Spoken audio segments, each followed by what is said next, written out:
یہ آیت کریمہ نازل ہوئی، وَأَنذِرْ عَشِيرَتَكَ الْأَقْرَبِينَ، یعنی اپنے قریبی کنبے والوں کو ڈراؤ۔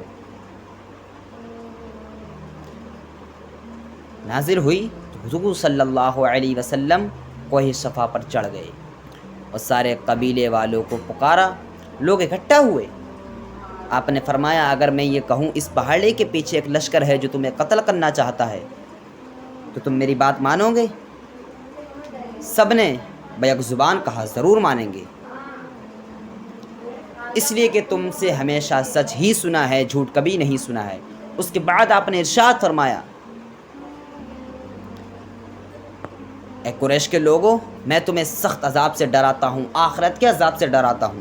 یہ سن کر ابو لہب کہتا ہے، تبا لک سائر الیوم الہذا جمعتنا، تمہارا پورا دن برا ہو، کیا تم نے ہمیں اسی لیے اکٹھا کیا تھا؟ ابو لہب کی اس بات پر سارے لوگ منتشر ہو گئے۔ اس موقع سے سورہ تبت یدا نازل ہوئی جس میں اسے اور اس کی بیوی کو جہنمی فرمایا گیا۔ حمالۃ الحطب کا معنی ہے ایندھن ڈھونڈنے والی۔ خست کی وجہ سے وہ اپنے سر پر جنگل سے لکڑی کا گٹھرا لاتی تھی، اسی وجہ سے اس کا لقب حمالۃ الحطب پڑ گیا۔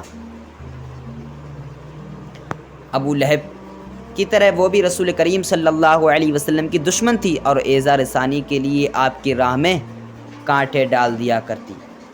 سورہ تبت یدا کے نزول کے بعد وہ ایک دن ہاتھ میں پتھر لے کر مسجد حرام میں داخل ہوئی۔ رسول کریم صلی اللہ علیہ وسلم اور حضرت ابو بکر صدیق رضی اللہ عنہ وہاں بیٹھے تھے۔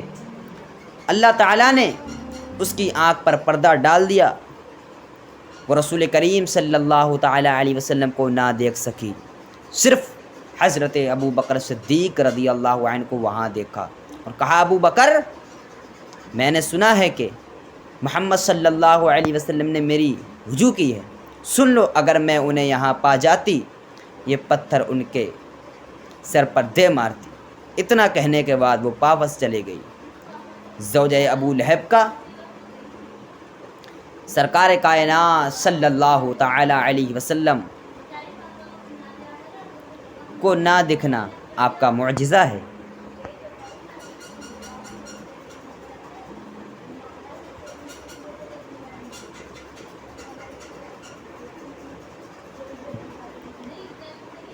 ابو لہب کے دو بیٹے تھے، عتبہ اور عتیبہ۔ یہ ابو لہب کے دو لڑکے تھے۔ ان دونوں کے نکاح میں ہمارے آقا صلی اللہ تعالی علیہ وسلم کی دو بیٹیاں تھیں۔ عتبہ کے نکاح میں حضرت رقیہ رضی اللہ عنہا اور عتیبہ کے نکاح میں حضرت ام کلثوم رضی اللہ عنہا تھی۔ جب ابو لہب اور اس کی بیوی کی مذمت میں سورہ تبت یدا نازل ہوئی تو ابو لہب نے اپنے بیٹوں سے کہا کہ تم دونوں میں جو میری ایک بات مانے گا وہی میرا بیٹا ہے، کہ تم دونوں رسول کائنات صلی اللہ علیہ وسلم کی بیٹیوں کو طلاق دے دو۔ اگر نہیں کر سکتے ایسا تو میرا اور تم سے کوئی واسطہ نہیں رہے گا۔ دونوں نے باپ کے حکم پر عمل کیا اور طلاق دے دی۔ اسی پر بس نہیں بلکہ عتبہ نے رسول کائنات صلی اللہ علیہ وسلم کے سامنے جا کر بڑی گستاخیاں کی اور بیجا کلمات بکے۔ اس پر رسول کائنات صلی اللہ علیہ وسلم نے فرمایا، اللہم سلط علیہ کلبا من کلابک، اے اللہ اپنے کتوں میں سے ایک کتا اس پر مسلط فرما۔ ابو لہب نے ایک مرتبہ شام کا تجارتی سفر کیا، اس کے ساتھ اس کا لڑکا عتبہ بھی تھا۔ قافلہ ایک جگہ ٹھہرا۔ ابو لہب نے سنا کہ یہاں شیر بہت ہیں جو لوگوں کو پریشان کرتے ہیں۔ ابو لہب نے قافلے والوں سے کہا، اے لوگو، مجھے اپنے بیٹے پر محمد صلی اللہ علیہ وسلم کی دعا کا خوف ہے، اس لیے کہ تم لوگ اس کی تدبیر کرو۔ قافلے والوں نے تمام قافلے کا مال و اسباب اکٹھا کر کے ایک اونچا سا ٹیلا بنا دیا اور عتیبہ کو اس پر بٹھا دیا، اور قافلے کے افراد اس کے ارد گرد سوئے۔ رات کو شیر آیا اور عتبہ کو چیر پھاڑ کر چلا گیا، اور ان کی تدبیر کچھ کام نہ آئی۔ قافلے کے سارے لوگوں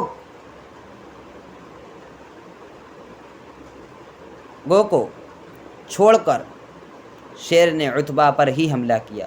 اس بات کی دلیل ہے کہ وہ شیر بحکم خدا صرف رسول کائنات صلی اللہ علیہ وسلم کی دعا پوری کرنے آیا تھا۔